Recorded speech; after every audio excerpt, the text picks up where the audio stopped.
Okay, good evening, friends. So today we are going to speak about the two different techniques. That is one of the basis of the electrochemistry, and other one is the thermal chemistry. So basically, these both of the techniques having their unique importance in as well as the elemental determination and the material characterizations. So before going to this today lecture, let's have a recap what we have done so far. See, it's very important because while doing this recap, I hope that some of you may get some little bit of understanding. So analytical terminology, first we had gone through the analytical terminology. So we had started from the sample. Sample constitutes of the analyte and a matrix. And then we had seen this metallurgical traceability. See, what is the importance of a metallurgical traceability in the analytical chemistry?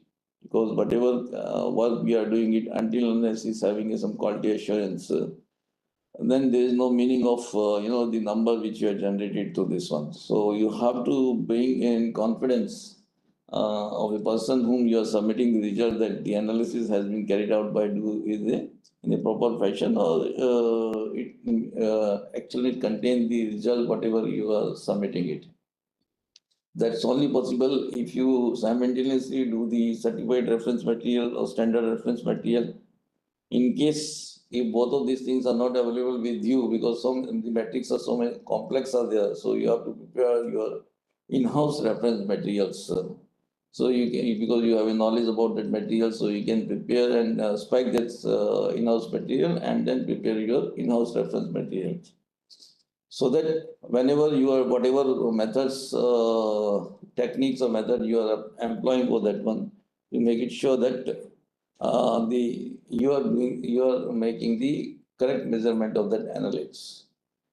Then we have seen the sensitivity of the equipment. The sensitivity of the equipment is nothing but the calibration, the slope of calibrations. See, whatever the measurements I am doing it on the y-axis. So how susceptible that y-axis with respect to x-axis. A small change in the x-axis, what change is bringing to the y-axis. So whatever I am measuring the intensity, absorptions, or any other parameters while doing that measurement of that parameters. And in this, we are also seeing what is the meaning of the quality control and the quality assurance, as well as these, your sample, whatever the technique you are choosing, it should be robust and a rugged one. And then we also seen it in this during these lectures. What is the meaning of once you say that you are doing the perfect analysis or your results are correct ones. So how to make assures that whatever the results you are submitting they are correct one. And then we had gone to these three type of analytical techniques. See the types of analytical techniques, all the analytical techniques told you that can be distributed into three areas. One is the three major techniques. One is the absolute techniques. Absolute technique means they themselves are sufficient. They don't depend on that. You don't have to do any CRM or standard house reference materials. Similarly, those techniques examples are like gravimetries, and in instrumentations, the isotope dilution mass spectrometry, coulometry, also the examples of this absolute techniques comes under the absolute techniques because there is no need to do any kind of a use of any CRMs or standard reference material. Then the other class of techniques is comes as a termed as a relative techniques. See, relative techniques, because whatever the measurement we are doing with the help of any instrumentation, see, the instrument does not know what you are doing it. Okay, what element you are measuring it. So we have to educate that your instrument, that what measurement you are doing it. Okay, so whatever the output is coming from the in particular instrument, so that output belongs to what? So that has been done by making a calibration curve. This calibration curve is generally made by using a standard solutions, because we have standard stock solutions are available in the market, and on that basis we prepare a different concentration of that standard solution and make a calibration curve. And after doing the calibration curve, then we do the measurement, so that whatever the signal which we are getting, that signal correspond to what concentration. Then we had gone through these comparative techniques. Comparative techniques and the relative technique, there's a major difference is that both these are the depending on the calibration curve. But in case of comparative technique, it is must that we should have a matrix matching standard, because of the matrix effects. If your signal is getting enhanced or subdued, then it has to be taken care. So that's why in matrix matching standard, so calibration curve in case of comparative analysis is done by using the matrix matching standard samples. Suppose if I am doing the measurement of a lead in the soil samples. So I have to do a calibration curve of having a various concentration of lead in the soil samples only, and then do the analysis of the unknown samples. Then how the analytical chemistry evolved from the gravimetries to the calorimetry and of course the spectrophotometry. So each technique from a gravimetry becomes to the volumetric techniques, and then volumetric techniques to calorimetric techniques, volumetric tetrametrics. See, doing the tetrametric analysis and comes to the calorimetric techniques are there. So we have seen during this part of the lecture what are the advantage or disadvantage associated with all this class of analytical chemistry.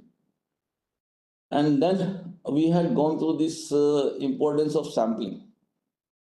See, as again and again, I am telling you, this sampling is, a whole crux of your analytical chemistry. Because if you have not chosen a proper samples, even if you are a synthetic chemist, and if you have not chosen a proper sample, then it's a really, you cannot ascertain, even although whatever kind of a costly equipment, whatever best analysis you are having, ultimately you are going to end up with a wrong result, because you have not chosen a line, neither you have chosen a homogeneous samples or a representative one. Okay, so with this, during this part, we also understand how to take the gas samples, solid samples, and the liquid samples. What are the precautions has to be taken care while doing this sampling? So that sampling, again, the whole crux of the problem, that sample should be a homogeneous as well as representative. First is a representative and then is a homogeneous, because it should represent the whole matrix actually. And then the concentration of the analyte should be uniformly distributed. After having done the sampling, then the sample, because it's not possible that you will analyze the sample immediately.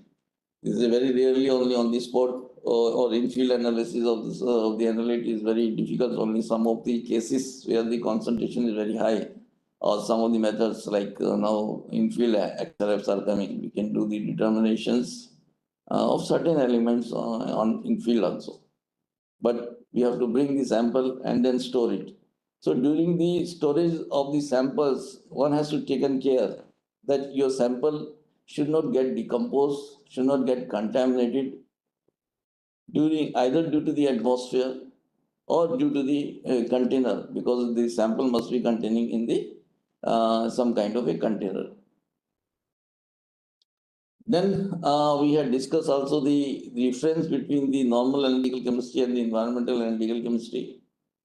The major difference between these both the techniques, both the chemistry involved, from processing, sampling, processing, and separation, and then the determinations. Okay, but only problem with major issue with the analytical chemistry is that 99% or more than 99% we are dealing with a very small level of analytes. That analyte mostly in the either in the ppm, sub ppm level or a ppb level, or even sometimes goes up to the ppt level. Like if I am determining the concentration of the nanomaterials in the environmental samples, the concentration even go to the ppt levels also. And then the matrix is so complex because the analyst does not know what is basically the composition of the matrix are there. And definitely to bring out that small amount of analyte into your solutions or in the form where you can measure the concentration of the analyte is really a challenge to the chemist. So that's one has to taken care while performing the environmental analytical chemistry. Then we have seen the importance of the separation chemistry.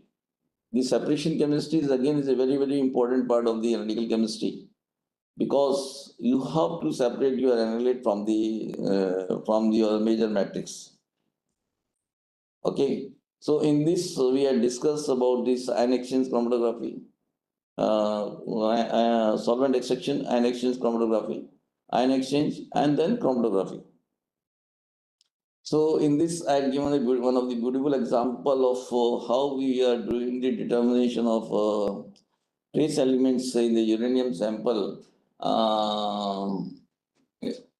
Trace elements, analysis of the trace elements in the uranium sample using this solvent extraction. So here we take the help of this tributyl phosphate, where we extract the matrix, the major matrix, that is uranium, and then whatever the trace elements are there, they comes in the aqueous phase, and that's how we do perform the analysis without doing the interferences, because otherwise, there is a lot of spectral interference come from the major matrix. Then we have seen these ion exchange columns. So where we have discussed both the cations and the anion exchanges. So we have seen the different kind of functional groups, that is sulfonated group and this I think trimethyl ammonia group. So there we have discussed various kind of ion exchange chromatography and how it's what is the variations are there in that, and then we have seen the others complex also in this, like 8-hydroxyquinolines and crown ether also. So they are also, one of the element, one of the complex which can be taken and the help of doing the. Of course, this I'm talking about the solvent extraction, but in ion exchange chromatography, these are the functional group, because they are different functional group of anions and cations like sulfonated and trimethyl ammonia. And in the while discussing the chromatography is basically known by this mobile phase and the stationary phase, and they're banned. So we have seen the various kind of chromatography based on their mobile phase. They can be characterized based on their mobile phase. So this be gas or a liquid, and a stationary phase. We have seen that can be further classified on the basis of the attractive forces with the stationary phase. And here we had discussed, this from the paper chromatography. From the paper chromatography, we also come to know about the retention factors. Retention factor is again, is a signatures of the chromatography, because on the basis of retention factor only, the identification of the various analyte has been done in case of chromatography. And here we had discussed both. In the discuss here mostly concentrated in gas chromatography and the HPLC. See, while discussing the gas chromatography, we had taken the example of this detectors. See, the detectors is like flame ionization detectors, and how it perform the flame ionization detector. There is various detectors are possible with the gas chromatography. So, but we are discussing in particular these FIDs and the importance of the FIDs while discussing that lectures. And also in case of while discussing HPLC, we have shown that various kind of detectors can be attached, and the maximum sensitivity of the instrumentation will be explored when we have a fluorescence detector attached with the HPLC. Then in the last lectures, we had discussed about the atomic spectroscopy. See, as the name says, atomic spectroscopy. Of course, while discussing the atomic spectroscopy, we convert this with the UV visible spectroscopy also. So, which is basically comes under the molecular spectroscopy. So, how these, the various chromophores. See, chromophore is nothing but the unsaturated part of these your molecules. Because of that, see, light, we are getting the light in the visible regions, and how to all this, because this UV visible spectroscopy is based on this Beer-Lambert law, or even all these absorption spectroscopy is based on the Beer-Lambert law. So we have discussed also the how the what is the Beer-Lambert law, and in this again we had come from that we discussed in the atomic spectroscopy while discussing the absorption spectroscopy, we had discussed about the flame atomic absorptions as well as the graphite furnace. See, in this the atom cell may be of the say graphite furnace, or in case of suppose some hydride forming elements are there like gallium arsenide, artilleriums. So there we go for this hydride generator. So we have seen that atom cell in this case is a quartz cube is made of the quartz. And then what are the importance, associated with this flame atomic absorptions of the graphite furnace? In case of flame atomic absorptions, there is a possibility of, two kind of flames are there. One is the air acetylene flame, other is the acetylene nitrous oxide flames are there. See, both the flames having a different kind of temperature, so different type of molecules. Some molecules need a high temperature, then we use the nitrous oxide acetylene flame, because the temperature is about the 3200 degrees centigrade, and whereas case of air acetylene is about 2300 degrees centigrade. And then we have seen that what kind of interferences are there. See, what kind of background corrections are required in case of this absorption spectroscopy. See, absorption spectroscopy, we have discussed about this continuous background correction, which we use the deuterium lamp, and we also use by this. We can also use that. One is the Smith FA, and other one is this. We use this magnetic field around that system. I just forgetting that name. This thing. So there are the three way of correcting the background corrections. One, we use the simple deuterium lamp, which having a continuous spectrum about the 180 to about say 370 nanometers. So whatever because what I'm doing in case of a flame atomic absorptions, whether I'm using graphite furnace or this thing, I'm measuring the decrease in the intensity of the hollow cathode lamp. Okay, so in that particular portion, because in that particular atoms are there, maybe so many molecules are there, other molecules are also there, which may be generated because of the furnace, or maybe because of the flame, or some other impurities in my samples. So those molecules can also absorb those light. And while doing this measurement, so this signal will be sum up with my analyte signal. So that's why I have to do that corrections. So it can be used by deuterium lamp. Other one is that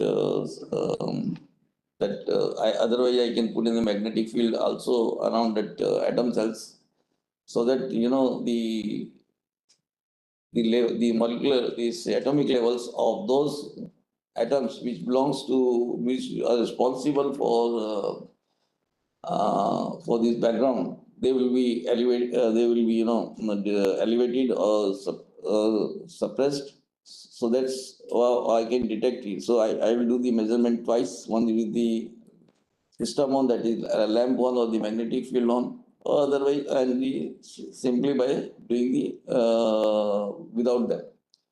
So if I minus x2 minus x1, so it will give me the signal, the absorbance due to the analyte only. Similarly, in hydride generators, we have seen that we can use the sodium borohydride, which is actually which is a very high, a good reducing agent. And then my detection limit will be improved up to the PPT, sub PPP labels. So I can do the determinations of this by using the header generator. Then we had seen the emission spectroscopy. In emission spectroscopy, we had discussed about this ICP OES. And in this, we have seen both this ICP-OS systems. Here, the basic difference between that absorption and emission spectroscopy is that here I'm measuring the absorption from the ground state to the excited state. But here, in case of emission spectroscopy, I'm measuring the emission line which is coming from the excited state to the ground states. And in this, we had seen that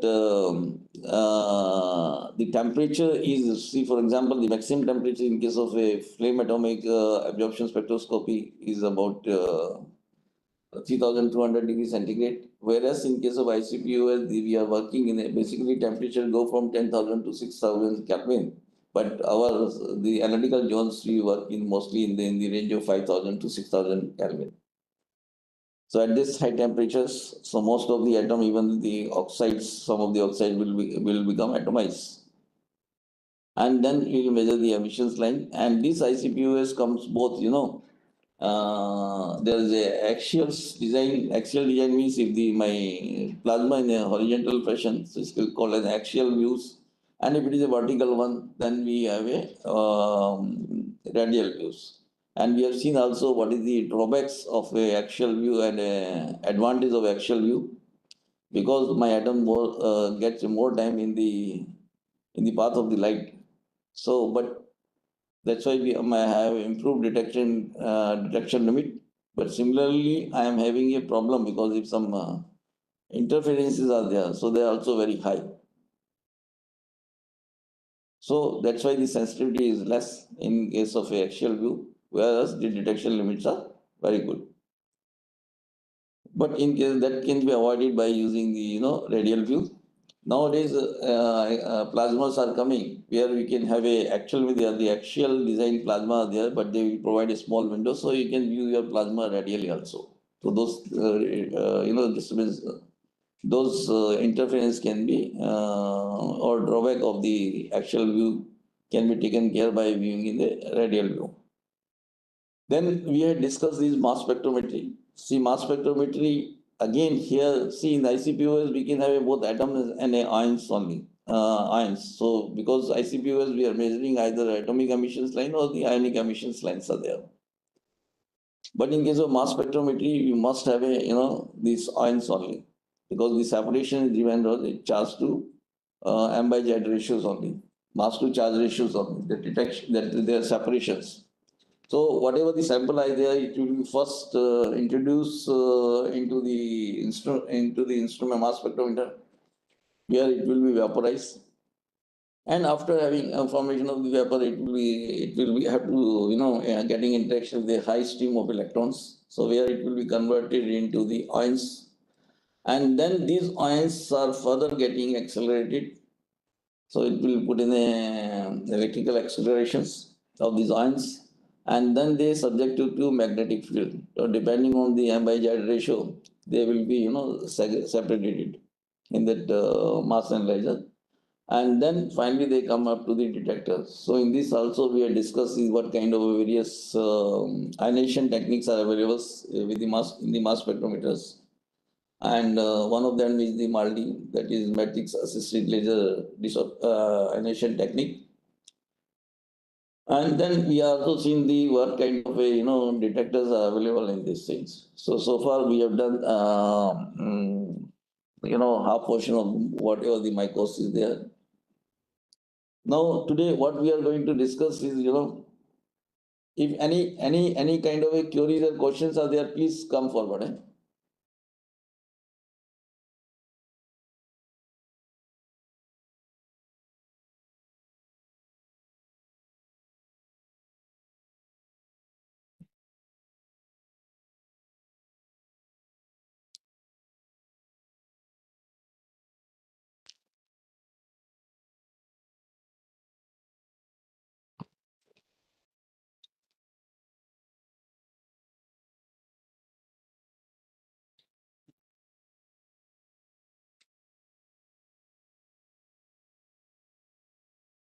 Itu kan.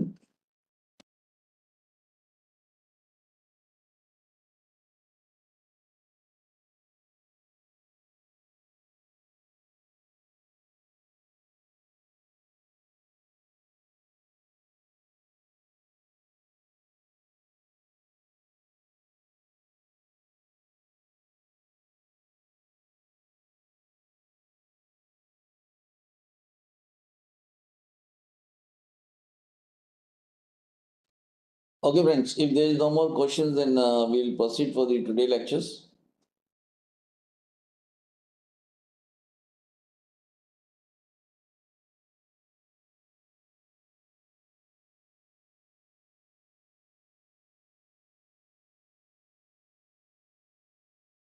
So today what we are going to discuss is the very basics of the elementary electrochemistry. After discussing this electrochemistry, then we will come to the electroanalysis. The electroanalysis can be performed by using the conductivity, potentiometry, colorimetry, and voltammetry. So basically, we are going to cover main concentrating on the different kind of voltammetry only, and then that while discussing this voltammetry, we'll discuss few example of the analysis of uranium and anthracene using the voltammetry. Then we'll talk about the thermal analysis, that again very basics. And in this, we are going to discuss the TGA, DTA, that is thermogravity analysis, differential thermal analysis, differential scanning calorimetry, DSC, and then the thermometric titrations.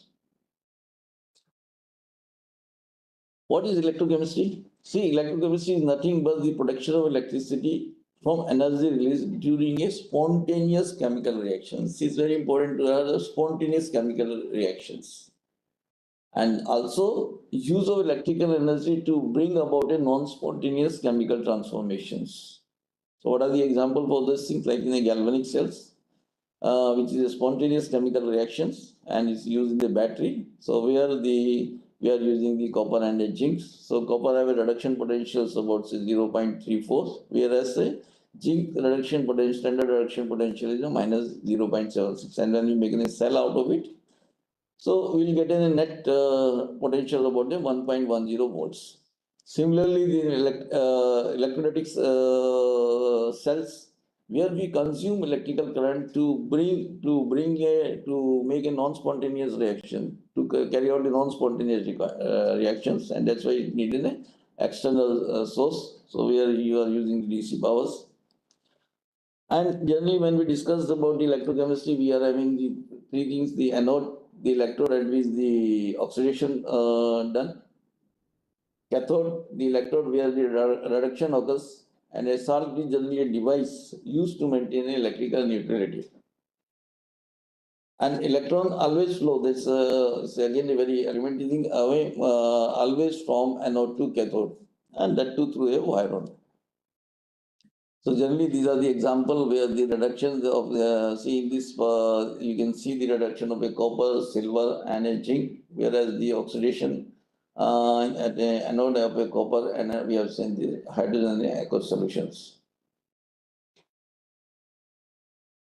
This is a simple pictorial diagram of the Daniell cells having electrode of a zinc and a copper and dipping in their respective salts.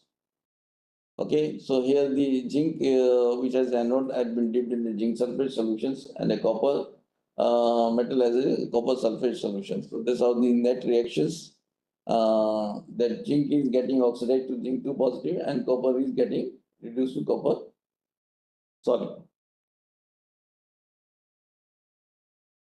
And this is, what happened in case of a galvanic cell is constructed from zinc sulfate and a copper second sulfate solution using the respective metal ions. So you can see here that, zinc is coming from the solution, zinc is going from the metals to the solution portions. And whereas in case of a cathode, the coppers from the copper solution getting to the copper metal ions. So this is how the deposition of copper is getting to occur in case of a galvanic cell. I think these are some of the very, very elementary things, but I thought it before, so maybe some of the people may not be knowing, the electrochemistry portions. And, this today research is not possible without having a knowledge about the electrochemistry. Because if you see,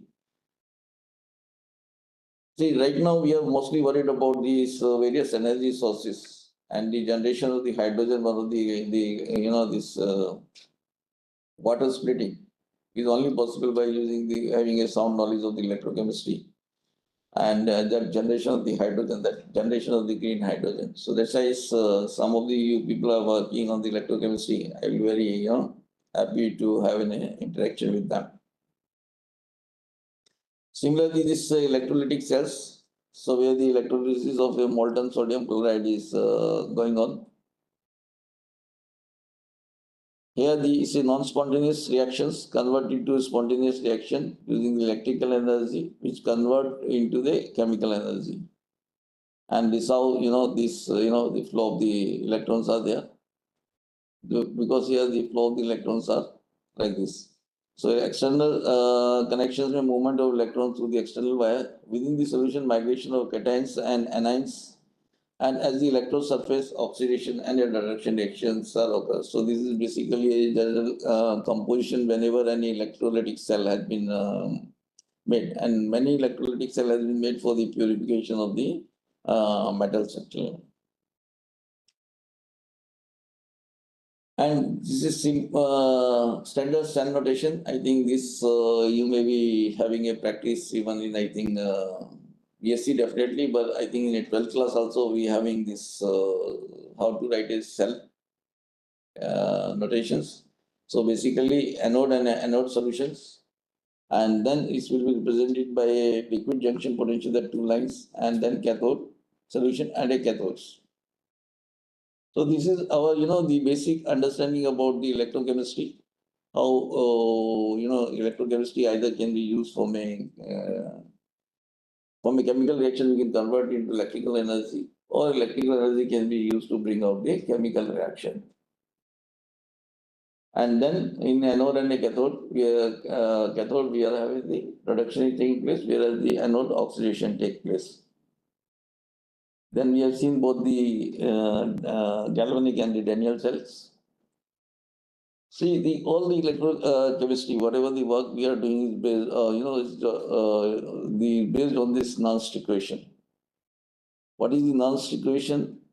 The Nernst equation that relate the reduction potential of electrochemical cells, whether maybe half cell reaction or a full cell reaction, to the standard electrode potentials, and then it relate the temperature, activity, and often approximated by concentration of the chemical species which is undergoing reduction and oxidation.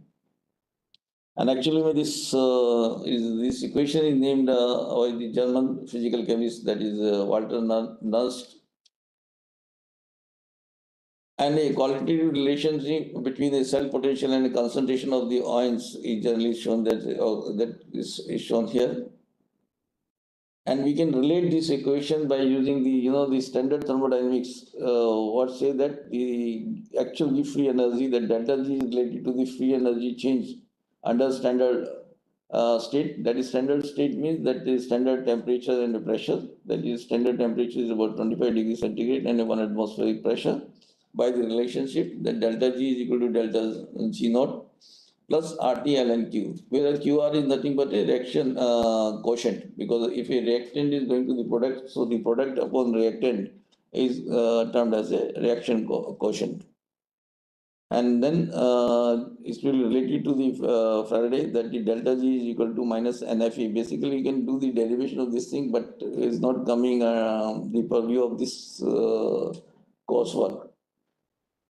And once you put the value of delta G and delta G naught in this equation, so you will get this Nernst equations. That is, E cell is equal to E0 minus RT divided by NF into log of reaction quotient. Then the electroanalysis, as I told you, that we measure the variations of electrical parameter. What are those parameters? It can be potentials, that is voltage, current, charge, or conductivity, and relate this parameter to a chemical parameter, that is the annular concentrations.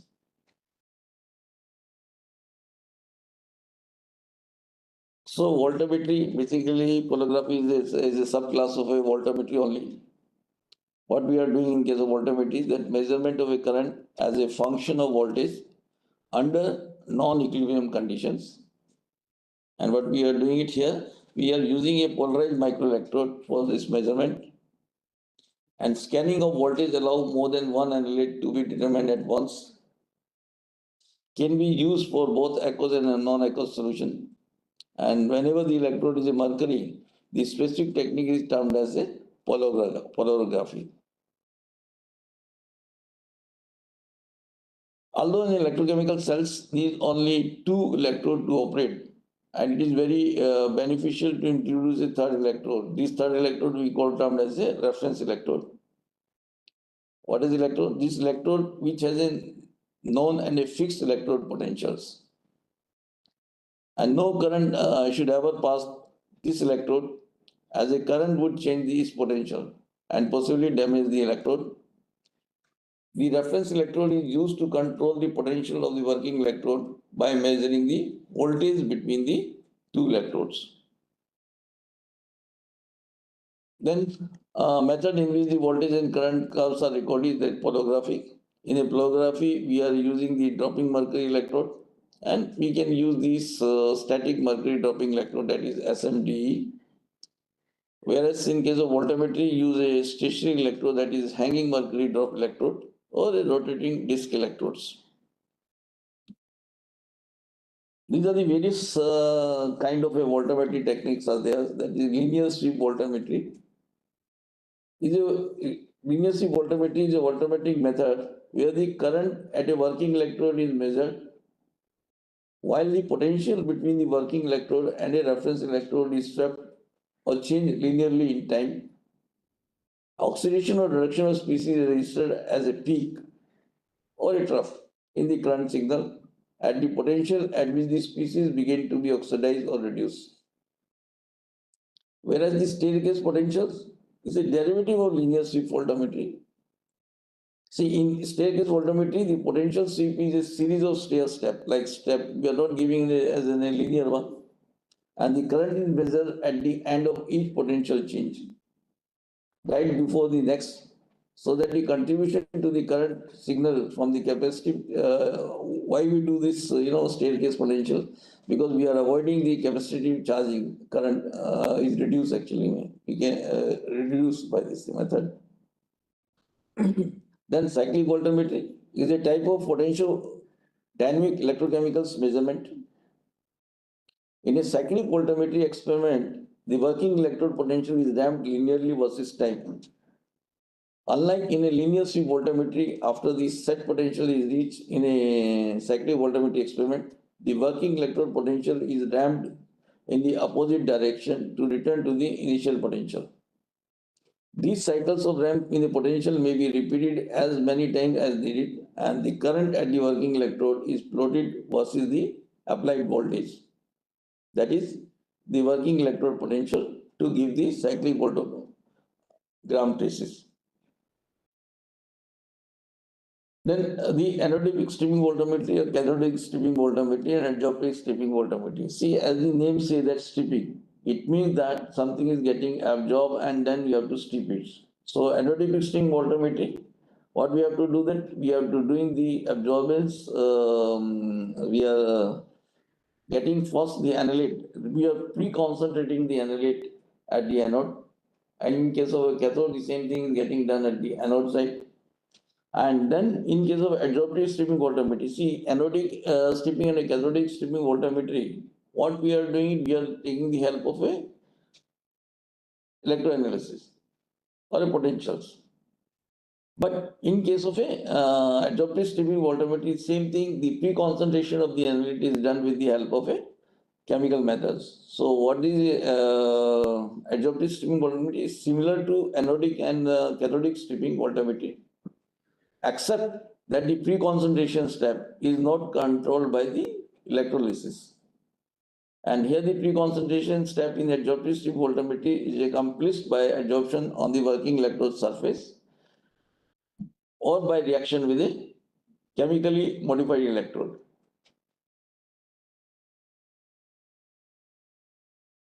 Then we have a polarography. As I told you, this is a subclass of voltammetry where the working electrode is a dropping mercury electrode and useful for the wide cathodic range and renewable surfaces. Then rotated electrode voltammetry, a hydrodynamic technique in which the working electrode, usually a rotating disc electrode or rotating ring disc electrode, is rotated at a very high rate, and this technique is useful for studying the kinetics and electrochemical reaction mechanism for a half cell reactions. Then we have other type of voltammetry, also normal pulse voltammetry and a differential pulse voltammetry and a chronoamperometry. Now, in the next few PowerPoint, we'll see what are the importance of, of these things and how this voltammetry techniques progresses from the polography to the other type of voltammetry. See, we can see the polography. Polography is the reduction of a, what is that? The my analyte, that metal ion is getting reduced at the mercury electrode. Basically, it forms an amalgam of a metal and a mercury. And as the voltage is, we are giving the voltage, increasing the voltage, the current will remain constant in the beginning. That we have seen it here.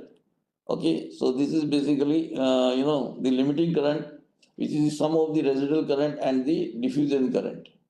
Okay, as the voltage is swept, the current will remain constant.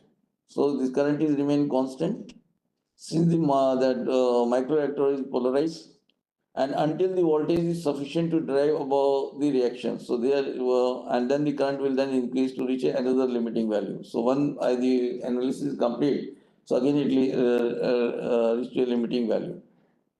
So residual current is equal is nothing but a condenser current plus Faraday current. And a polographic wave, the small current flow in the beginning, this is known as a residual current, and is carried by supporting electrolyte and impurities present in the samples. So my diffusion current, which is important because all these diffusion current only will link with the concentration of the analyte. So diffusion current is nothing but a limiting current minus the residual current. Then this, with the help of a Ilkovic equation, see, with the help of Ilkovic equation, we relate the concentration of the analyte with the diffusion current. So Ilkovic equation is a relation used in polography relating the diffusion current, which is termed as a ID, and the concentration of the depolarizable, that is my concentration of the analyte, which I am doing, which is either oxidized or reduced at the dropping mercury electrode. So the Ilkovic equation has the form of a ID, which is in microamperes, equal to K and D raised to power 1 by 3, M raised to power 2 by 3, and T raised to power 1 by 6 into C, where K is a constant which includes a Faraday constant. Faraday constant is 96,500, and has been evaluated at 708. Evaluated at 708 for maximum current. See, we can use the maximum current or the average current. So here at that time the value of K is vary, but in general, if you see most of the equation in the textbook, so we are having K value of 607. That is, we take for the average current. T is the diffusion coefficient of the depolarizer in the medium, given centimeter per second, square per second, and is the number of electron exchange in the electrode reaction, and M is the mass flow rate of mercury through the capillary, is given in milligram per second, and T is the drop lifetime in a second, and C is the depolarizer concentration, that's in a millimoles per liter. So that's how these equations which relate the diffusion current with the concentration of the analyte. And to this, we evaluated this, the half-wave potential. The half-wave potential, is the characteristics of the is a unique signatures. Half-wave potential is a potential at which the polographic wave current is equal to 1/2 of the diffusion current. And in a given supporting electrolytes, the half-wave potential is unique for each element and is different balance state and a chemical form. So this makes, very unique of this electrochemistry, because with the help of electrochemistry, we do the study of speciation. If you are a chemist, you will understand the importance of a speciation. The speciation means it can be a physical or a chemical one, as well as the different kind of balance state. So as we say that the half-wave potential is unique for each element and is different balance state and a chemical forms. in a given spotting electrolytes.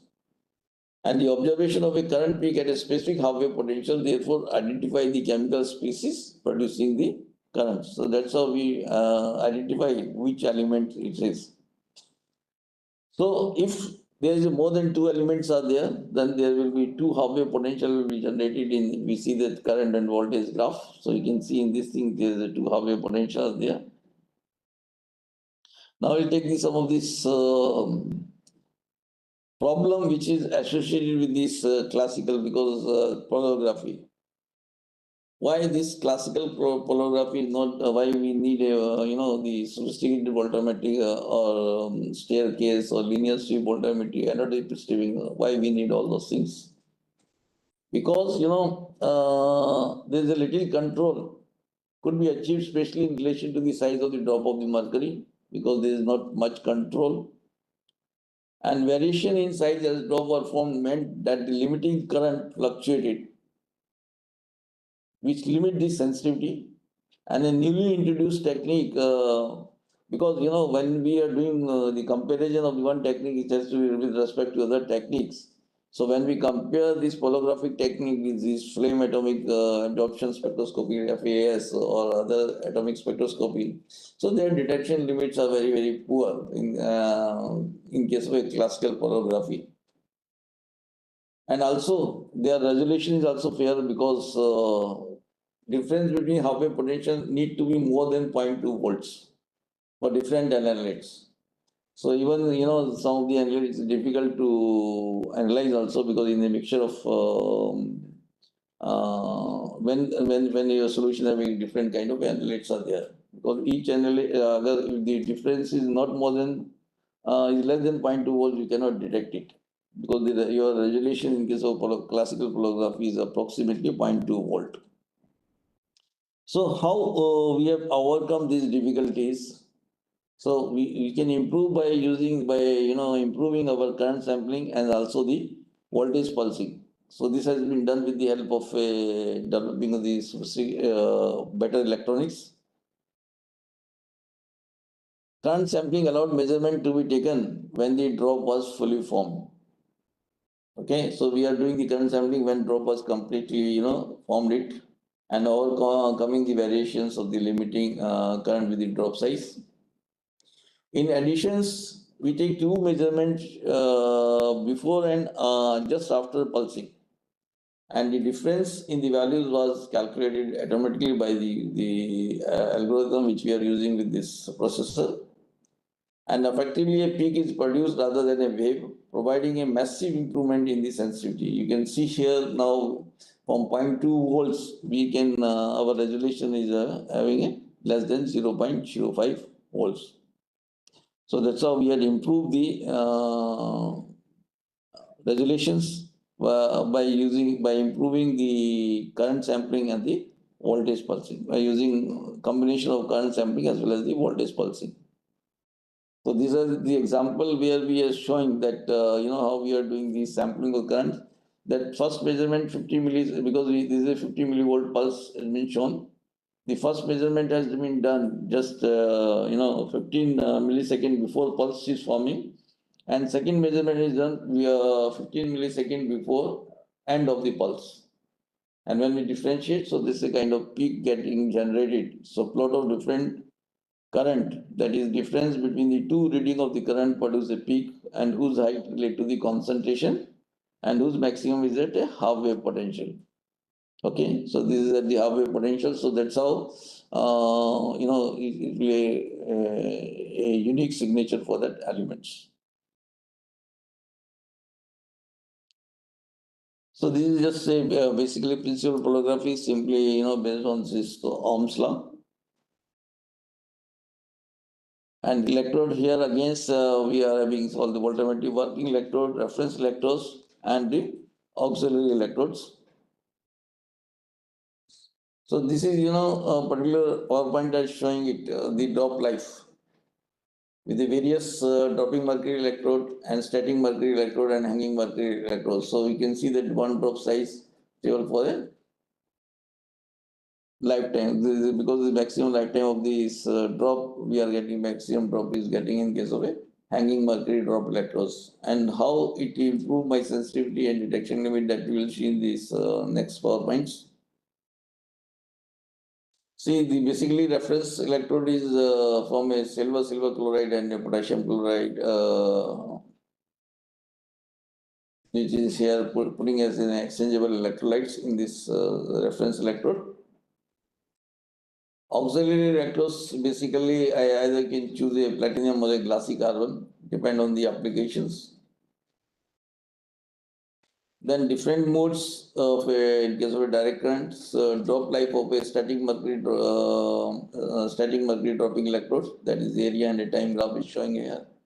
Then voltage step for this DC, and then the resulting curve, which is the current voltage curve. So this is how we can improve this.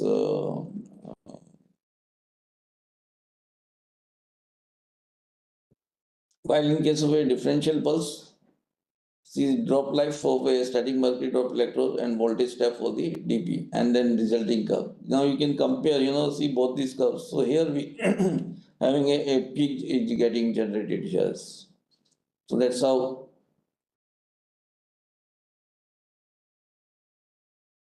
So generally, that's what I told you, that what kind of advantage are there in case of having a different kind of a drops are there, whether a different kind of a electrodes, whether it's a dropping mercury electrodes or a static mercury or hanging mercury, because we have seen that in a case of hanging mercury electrode, we are getting a maximum lifetime of a drop. See, when we are doing a detections of a ppm level, so generally we go for the dropping mercury electrode.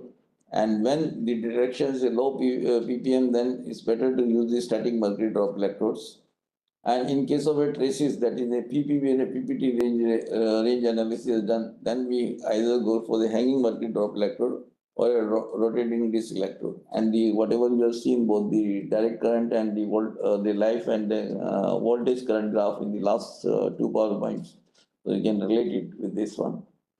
And that's how we can improve the detection limit of the by choosing the different kind of electrodes.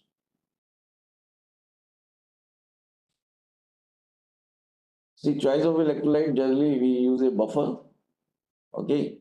And what it is advantage, because it's signal enhancement, it increase allow the signal enhancement. Also, it will help in the selectivity, and also, if possible, we can mask the element, because if some interference we want to mask it, it's also possible by using the buffer.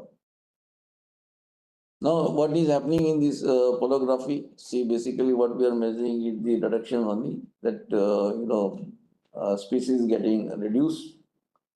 Streaming voltammetry, species is getting amalgamated with the at the mercury drop electrode, and then from that we strip it and getting again back to the oxidized state. So it's a basically stripping voltammetry is getting deposited on the mercury electrode, and then we strip it from that electrode. So it's basically two-step. And adaptive stripping voltammetry, see, as I told you, in case of a different, anodic stripping cathodic stripping voltammetry, we are take the electrolysis help of electrolysis. Whereas in case of adaptive stripping voltammetry, we are using a chemicals. So here the nickel is getting pre-concentrated by using the dimethyl glycine, and from that nickel dimethyl glycine, it will strip back to the to nickel zero. So again, it's a two-step process are there. See example of the anodic stripping voltammetry. So here we are having a solution containing the zinc, cadmium, and a copper, and we can see the different reduction potential in this case. So we are having a reduction potential of 1.0 volts of in case of zinc. So what we do? See, you just your solution, you bubble through nitrogen to displace the oxygen to avoid any kind of interferences. Then you have to apply a voltage definitely more than 1 volt, negative 1.0 volt. Then apply a voltage of 1.2 volts. So when you apply this voltage, See, all your this zinc, cadmium, and mercury will deposit at the mercury drop. And you have to, the stirring should be continued.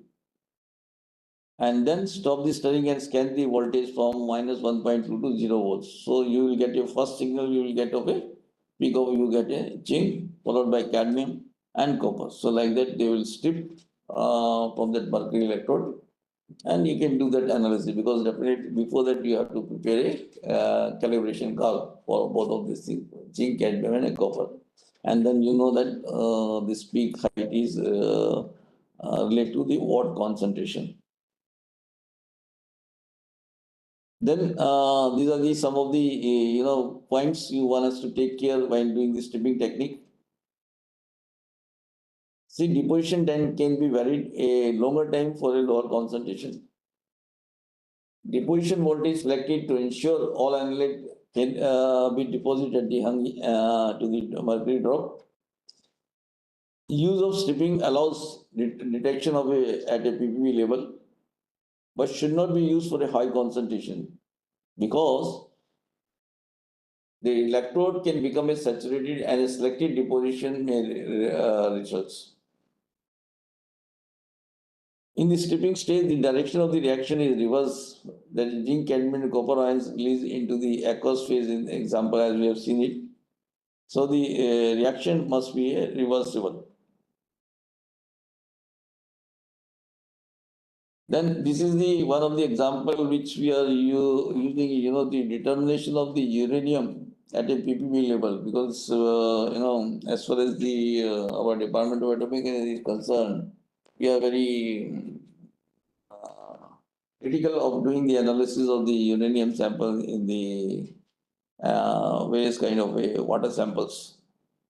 So here we are using we are exploiting the method of absorptive stripping voltammetry. So what we do, we use the chloroanilyl acid. Chloroanilyl acid is nothing but a 3,6-dichloro-2,4-dihydroxy-1,4-benzoquinones. So it will do a selective complexation. It will selectively complexation with the uranium.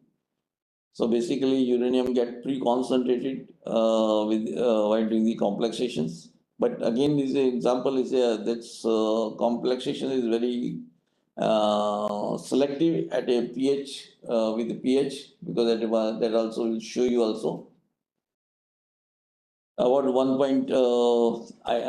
pH is about 1.8 to have the complexations. So absorbing stripping voltammetry measurement was carried out in differential pulse, and we use a pulse of 50 millivolts and a time of 50 milliseconds, and a potential step. This potential step is given for millivolts. So with this help of, when we apply this parameter, so we can get a detection limit, less than a 0.1 ppb.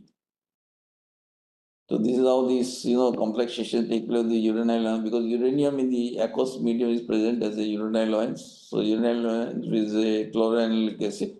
And then from chloroanilyl acid, we can strip that uranyl ions and then measure the potentials. So these are the various various things whenever you do these voltammetry techniques. So you have to be very careful. You have to optimize all the parameters. That is the pulse time, conditioning potentials, durations, stirring of the during conditioning, deposition potentials, durations, stirring of during deposition equilibrium measurements, then sell off after measurements, modulation time, interval times, and in case of potentials, initial potentials, end potentials, step potential, modulation amplitudes, chemical composition of the solutions, and the pH, and also the concentration where from with which you are making a complexation of your analyte. For example, for here in this case is chloroanilyl acid. The next, so these are, as I told you, that complexation, again, this complexation depending on the pH. So these are showing the peak height. So we can getting the maximum peak height is getting at about a pH of 1.8. So that's how this, you have to optimize various parameters whenever you are choosing whenever you are using a voltammetry technique for measurement of any kind of analytics. So these are the two different calibration curve which we make from one is from 0.1 to 1 ppb and another is from 2 to 8 ppb. So that's how we do the measurement of a uranium. The second example we have seen the case of trace anthracene. Anthracene is again, very important thing because due to the various regions comes into the aquatic medium and one has to be analyze it in a very small concentration. So electrochemical method for detection of trace anthracene in water is based on the glassy carbon electrode surface which is functionalized with a molecular imprinted polymer. The electropolymerization of the pyrrole monomer was carried out by cyclic voltammetry in ethanol containing 0.1 molar of lithium perchlorate in presence of a template and considered as a target molecule, anthracene. Basically, this example I had taken from this particular journal because anthracene is also, very important for determination, and voltammetry techniques is one of the best methods. And after extraction of the template by cyclic voltammetry, this molecular imprinted MIP glassy carbon electrode was successfully used for the electrochemical detection of anthracene.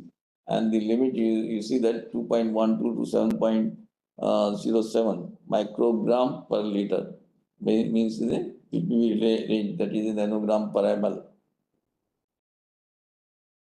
And this is the molecular structure of anthracene. And this how we do this. First step is showing the electropolymerization and then the template extractions and then the selective adsorption of anthracene, because these are the molecular anthracene, the selective, and then this is the electrochemical oxidation, and that's how we get the concentration of the anthracene. So these are some of the various advantages we have listed here of using the voltammetric technique. So voltammetric technique can be applied for a quantitative determination of inorganic and organic species. They are best suited for species which can be either oxidized or reduced on electrode. Voltammetry techniques are much suited to determine inorganic species than organic compounds. Why? Because of the analysis of organic compounds, only a very rarely a single compound is present. And in case of a mixture, the interference usually circumvent the use of a voltammetric. For the detection of an organic species in the aqueous solution, organic compound present in the solution has to be completely destroyed, like any other technique also destroy. For example, sample has to be digested either using the perchloric acid or hydrogen peroxide, and also UV radiations. And this is especially important in trace analysis using stripping technique. It's a great advantage of voltammetric technique that they probe the species really existing in solution. See, these are the distinct advantages basically. This is not the case for atomic spectroscopy, where the species present in solutions has to transform into the atom. Okay. VT are therefore suitable for speciation analysis because we are not doing atomization. So whatever the species is there, it will remain intact. We are not destroying it. So speciation analysis determine not only concentration, but also qualitatively identify the different species because of different complex or different oxidation species. Voltammetry technique can do at a trace concentration that is well below 10 to the minus 6 moles per liter. This is something which only some spectroscopy technique can achieve in a rare cases. VD also primarily used to analyze solutions. Application to solid is limiting one. And of course, we need a strategy for doing that analysis. Then instrumentation will be, see the voltammetric instrumentation then compared to other spectroscopic technique is a bit, on a cheaper actually, expensive. An instrument for VT automatic technique can be made so small and lightweight that it can be used in the field analysis. Okay, so some, because they are really, compared to other spectroscopic technique, they are not very bulky ones. So you can move from one place to other place. So you can perform your analysis not exactly on field, but you can set up your small set of laboratory in the field and then carry out your analysis. So before going to the next part of the section, again I will give you few minutes to you. If you have any queries of this voltammetric technique, basically what we have discussed is right up to now is about this polographic. And a polographic, there is some classical polography. There are some disadvantages are there because the limiting of the, because of the resolutions, because we don't have a control either on the formation of the mercury drop as well as on this sampling of the current. So which has been removed, which has been overcome by using the modern means of a voltammetric techniques. So we take some few minutes.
Boss, Agar, if you will not ask any questions or any queries, na, it's really very difficult to know, because once you ask some questions, even if I have to take the help of some of the experts. Basically, electrochemistry is not my field of expertise. Since I have to cover everything, because the kind of a coursework which I am covering, these 6 lectures, basically is the expertise of some 8 or 9 peoples, which I am covering on my own. So definitely, I am not the expert for all the fields, but definitely if there is some question are there, since I am using these techniques, and if you have in some kind of a issues related to the because this coursework is only covered due to the analysis point of view only. So what are the day-to-day difficulty you are facing it doing the analysis? If anybody is using any voltammetry techniques or the electrochemistry techniques, for the determination of the annual rate. Please share with you any kind of issue. Okay. So next part is the thermal analysis. See, the thermal analysis, as the word says itself, basically we are doing the analysis based on the supplying of heat. Okay, so thermal analysis is the term applied to a group of methods and techniques in which the chemical or physical property of a substance or a mixture of substance or a reaction mixture are measured as a function of temperature or time, where the substance is subjected to a controlled temperature program. So that is the basic definition of a thermal analysis. Over a dozen thermal methods can be recognized which differ in the properties measured and the temperature program. So there is a classification of the thermal programs are there. So how the properties, what property we are measuring it, and the what kind of temperature programming we are doing it. So on that basis, there is a classification of the different thermal methods. And the thermal analysis find a widespread use for both quality control and research application on industrial products such as polymer, pharmaceuticals, clays, minerals, metals, and alloys. So these are, the various thermal analysis methods are there, starting from the thermogrammetry, derivative thermogrammetry, differential thermal analysis, and then whatever the short symbols are there, and then the what property we measure it. So differential thermal analysis, differential scanning, calorimetry, mechanical analysis, dynamic mechanical analysis, dynamic load thermomechanical analysis, thermodialectrometry, evolved gas detections, evolved gas analysis, thermomagnetometry, emanations of a thermal analysis, thermosonometry, thermoparticulate analysis, thermophotometry, thermomicroscopy, thermoelectrometry. There's then dielectric thermal analysis, thermal emissions, oxyluminescence, dynamic reflectance spectroscopy, variable temperatures, that is XRD, and proton magnetic resonance thermal analysis. So these are the various techniques are based on this, thermal analysis. And while carrying out these measurement, the furnace atmosphere are either be static air, okay, just a simple use of static air, or a continuous flow of gas that we call as a purging. See, best example of this, the inert conditions, the purging examples are the inert condition. We have to create an inert condition. Then in that case, to avoid oxidations, we have to put in nitrogen, or a reducing condition, we are using a purging of a hydrogen. Then general thermodynamic equation, again here we are the Gibbs Helmholtz famous Gibbs Helmholtz expression that the delta G is equal to a delta H naught minus T delta S naught, where G is the free energy of the system, H is the enthalpy of the system, S entropy of the system, and T temperature in Kelvin. And generally, if you write any chemical reactions, that is reactant and giving the product, reactant A and B, and C, product is C and D. So definitely, as for this Gibbs free energy, the delta G, if the reaction is spontaneous, the delta G should be less than H0. And if it is at equilibrium, if delta G is 0 and does not proceed it, that is when delta G is positive, that is less than, greater than 0. So thermal analysis involves the monitoring of spontaneous reactions. Spontaneous reaction where the delta G is negative. And differentiating this Gibbs equation with respect to temperatures, assuming delta S and delta H not variability temperatures. So T delta G divided by dt gives us the delta S. See how to move that shows how to move from a stable condition where the delta G is very less than greater than 0 to one where the reaction will occur. Stable situation where the delta G is very high, greater than 0, and to 1 where the reaction will occur. See, delta is greater than 0, and what is the increase in temperature which causing the delta G is less than 0. When delta S is less than 0, decreasing temperature will achieve the desired spontaneous reactions.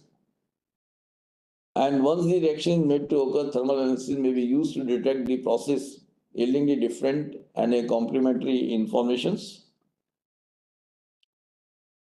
Now we will see that this thermogrammetric analysis. See, thermogrammetric analysis what is nothing but the study of weight change of a specimen as a function of a temperature or time.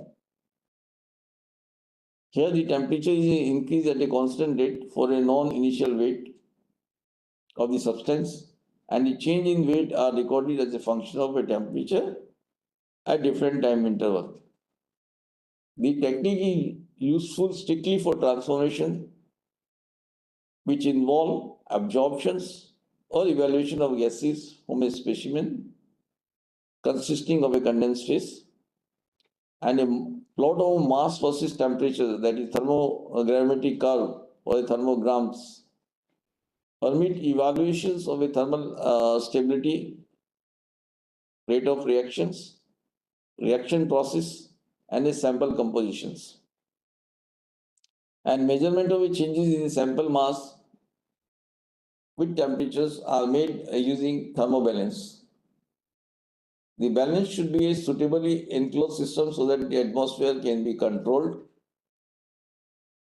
And see, in case of it, thermogrammetric analysis, that TGA phenomena causing a mass change, it can be due to the physical or chemicals. See, when we physical changes are there, what are the physical changes are there?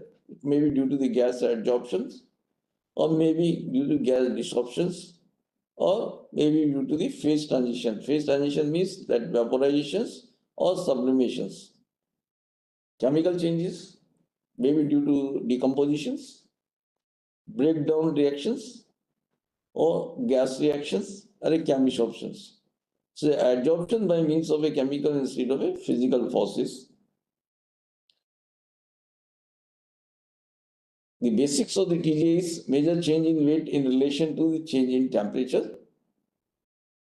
The measured weight loss curve gives the information on change in sample compositions, also about the thermal stability and kinetic parameters for a chemical reaction in the samples. A derivative weight loss, see, it can be a simple diagram, but it can be put in a derivative also. A derivative weight loss curve can be used to tell the point at which weight loss is most apparent one. So general considerations. Samples suitable for TG are solid that undergo one of the two general type of reactions, that is a mass loss or a mass gain. And process occurring without change in mass, for example, like melting point of a sample, we cannot perform the TG analysis. See, weight loss, as I told, just due to decomposition, that is breaking part of a chemical bond. Evaporations, loss of volatility with their elevated temperature. Reduction, that is interaction of a sample to a reducing atmosphere, like hydrogen or ammonia, etc. Or disruption, a substance is released from a surface of the sample. Then weight gain. Weight gain can be due to the oxidation, that interaction of the sample with an oxidizing atmosphere. Absorption, absorbing something or being absorbed. So it can be weight gain can be due to the either oxidation or absorptions. And all of these are kinetic process. That is, there is a rate at which they occur. So it can be done this use for the kinetic studies. Then factor affecting the TG curves. The factor which affect the TG curves are instrumental factors and a sample characteristic. So what are the parameters in the instrumental factors? That furnace heating rate and a furnace atmosphere. The heating rate is very important, as you will show you also. and the furnace atmosphere. What kind of furnace? Whether it's a statics or it's a dynamic, that whether you are doing any kind of purging. Then sample characteristics, that weight of the samples and the particle size. The importance of both of these, you will see that. The instrumental factor may the furnace heating rate. The temperature at which the compound decompose depend upon the heating rate. In general, we provide a recommended heating rate is about 3.5 degree centigrade per minute. Atmosphere, the atmosphere inside the furnace surrounding sample has a profound effect on the decomposition. So pure nitrogen gas, in case we have to provide the inert atmosphere. So pure nitrogen gas from a cylinder pass through the furnace, which provide an inert atmosphere. Then sample characteristics way, a small weight of the sample is always recommended. Why? Because one should not develop a temperature gradient within the sample to avoid the temperature gradient within the sample. And particle size is also one of the important things. The particle size will be as small as possible, or it should be and also uniform. And the use of large crystal or crystal may result in the apparent and very rapid weight loss during that heating. See, there are some of the applications for the TGA. From TGA, we can determine the purity and thermal stability of both primary and the secondary standards. Determination of the composition of a complex mixture and decomposition of a complex. For studying the sublimation behavior of various substances, TGA is used to study the kinetics of the reaction rate constant also. If you see that many of the papers which you are publishing, the reaction kinetics, because whenever we are doing any kind of adsorption adsorptions, if your research work is based on the adsorptions, you always put in a kinetic of the reactions. And it can be used for studying the catalyst. This is the example of we are given the zinc chromate, which is used as a catalyst in the synthesis of a methanol. So these are the optimum conditions that few milligram of sample, thin layer of samples, open sample container, inert gas flow, and a slow heating rate. That is, as I told you, the recommended one is about 3.5 degrees centigrade per minute. The modern commercial instrument for thermogravity analysis consists of a analytical balance, a furnace, a pulse gas system for providing an inert system, a microcomputer or microprocessor for instrument control and data acquisition and display. A pulse gas switching system is a common option for application in which the pure gas must be changed during experiments. So this is one of the equipment supplied by the Linksys 81. So this is basically, you can see there, this balance is there, and this is a very sophisticated balance. I think it's about this 6-digit balance. And the sample holders are there.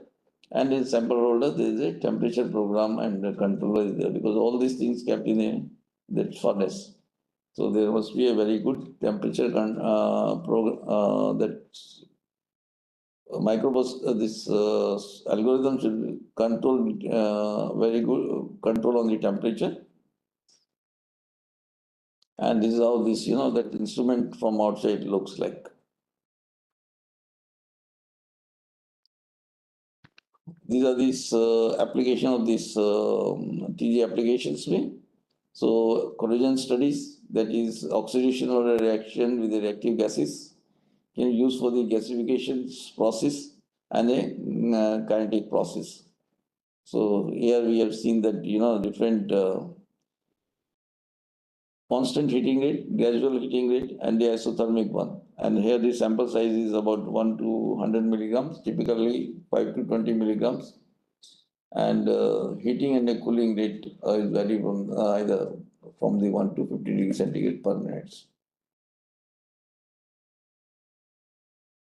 See, in this particular PowerPoint, we have seen that famous, I think all of us during our BSc definitely have done it, this calcium oxalate decomposition study by using the TGA. So here we have seen this weight loss and a temperature graph, and putting the sample in the this is a calcium oxalate monohydrate. So at the first step, there is a loss of a water molecules. In the next step, there will be loss of a carbon monoxide, and the third step, carbon dioxide. And how this various reaction is going on. So this is the calcium oxalate monohydrate. We are getting calcium oxalate plus H2O. There is a loss of water molecules. Then calcium oxalate converted into the calcium carbonate and a loss of CO. And then CO's, this calcium carbonate will finally land up with the calcium oxide and a carbon dioxide. So this is basically TJ curve. And this is the derivative TJ curves. So wherever you have seen that there is a peaks are there, that peaks are corresponding to that change in the stance.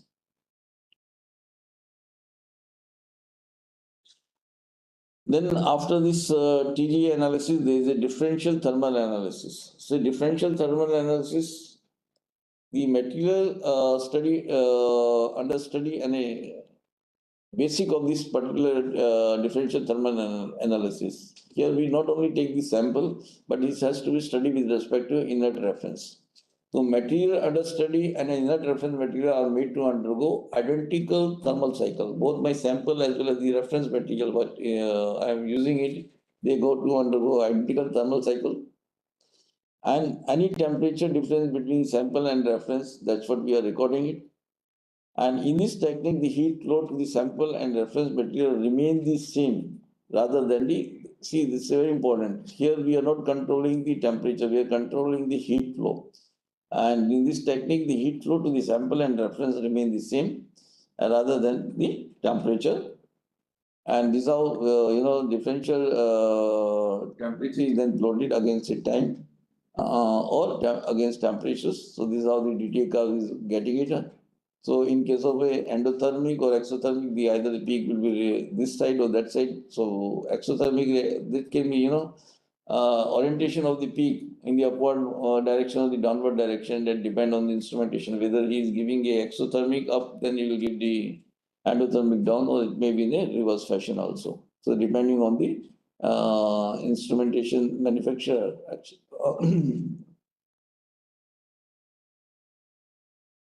And why this, the differential thermals analysis is, what are the changes are going on? It can be again a physical and as well as chemicals.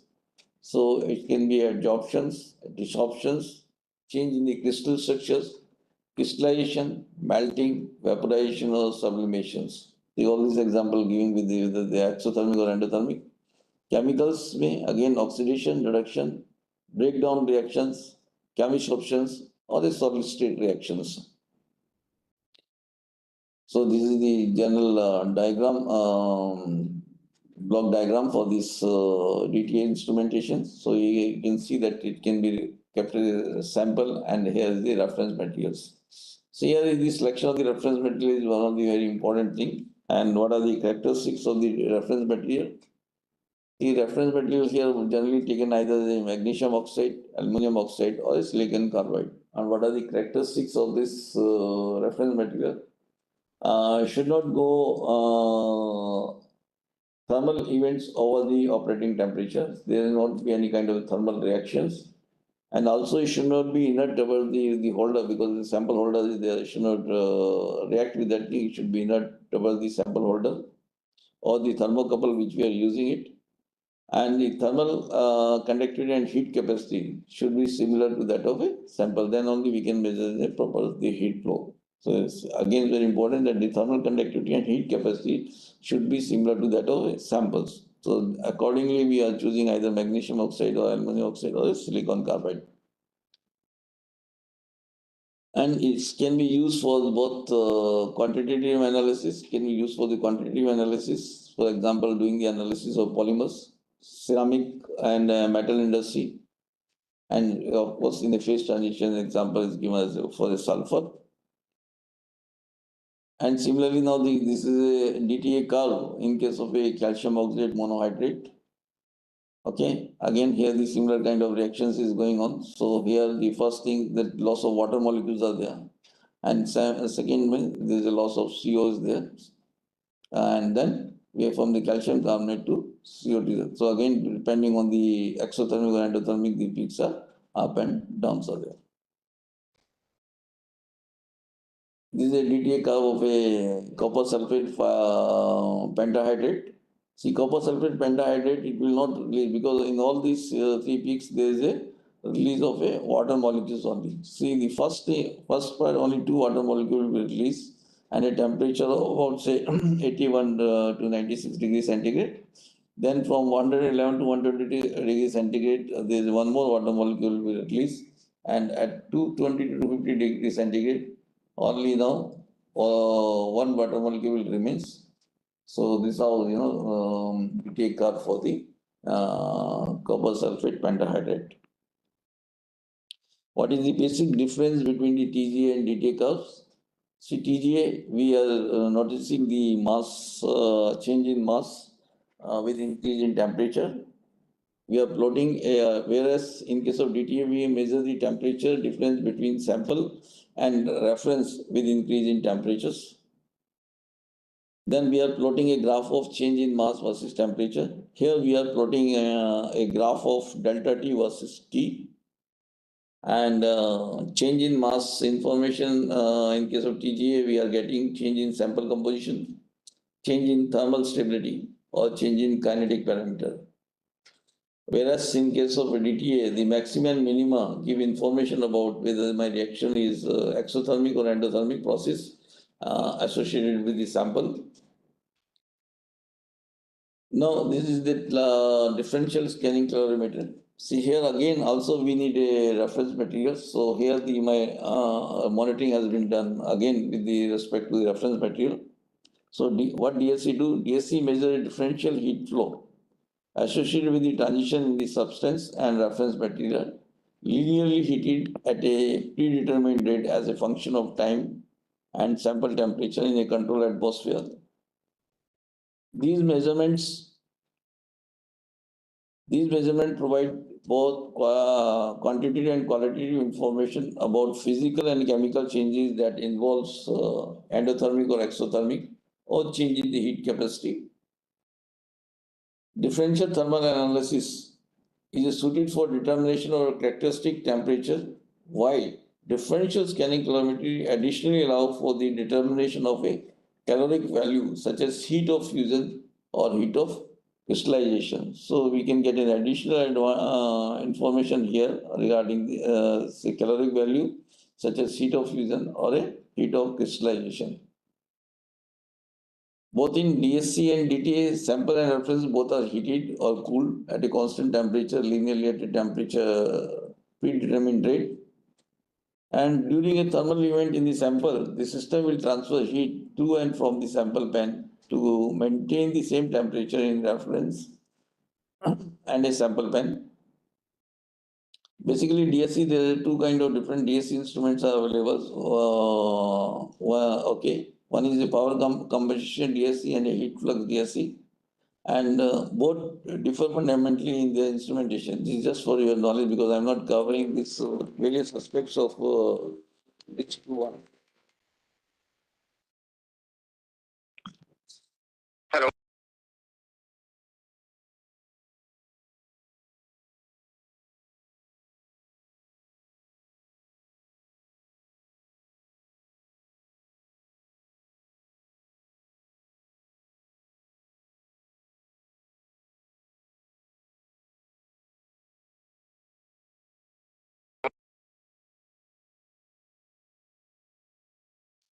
So this is basically a block diagram for differential scanning calorimetry. So here the most important thing is that both this dynamic sampler chambers and the reference pen and the sample pens, and there is a small inlet is given for the gas purging. And here we are using one, the chromal disc or a aluminum disc. See, basically, chromal is an alloy of nickel and chromium and plus 9 other elements, whereas aluminum is an alloy of containing nickel, magnesium, aluminum, silicon, and 9 other elements. And basically, both of these things are a trademark of one particular company known as a Hoskin Manufacturing. So this is how this is the block diagram of a differential scanning calorimeter. So this is basically we have seen the differential scanning calorimeter in case of a polyethylene terephthalate. So temperature increase at a rate of 20 degrees centigrade per minute, and the temperature range are from 30 degree to 300 degrees centigrade. So this is basically first we have seen the glass transitions, and then the peak belongs to these crystallizations and melting, which is again endothermics come on the upper direction.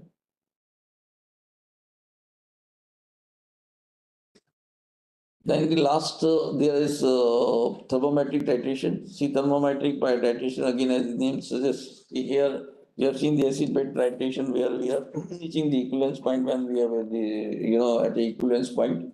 When the constant, when they have a similar stoichiometry of both whatever we are titrating, so they are equivalent weight. But here, in case of thermometric titration, is defined as the titration in which the endpoint is determined by measuring the heat generated during a chemical reaction. And principle of thermometric titration. In the thermometric titration, titrant is added at a non-constant rate to a titrant, and until the completion of the reaction is indicated by a change in temperature. And the endpoint is determined by inflection in the curve generated by the output of the temperature measuring device. So this is basically a reactions showing where we're doing these thermometric titrations. And these are the this assembly of doing the thermometric titrations. Okay, and there are some of the examples of titration of a acid versus the HCl versus NaOH, titration of boric acid versus NaOH, titration of calcium and magnesium versus EDTA. So these are the various the thermometric titration curves are there. So you can see the inflection points here. In case of HCl versus NaOH, this is delta T versus the volume of NaOH added in both the cases, and boric acid, and this is the calcium and magnesium versus EDTA titration.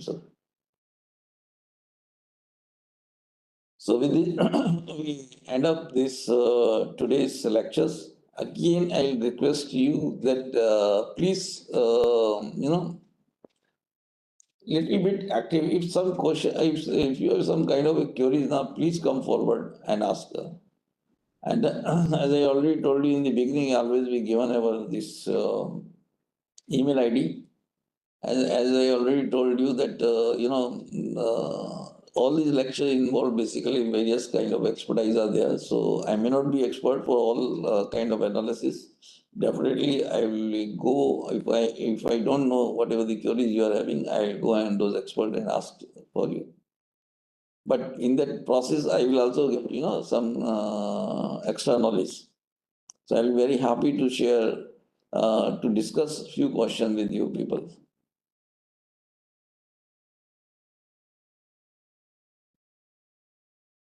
And I'm sure that whatever kind of analysis you are doing it, you must be using voltammetric or thermal analysis. Because any research paper, even if you are doing any kind of adsorptions or synthetic reaction, one has to perform the thermogrammetric analysis. And even if you are doing other kind of research related to environment or maybe your energy harvesting material, so you must be using this electrochemical technique.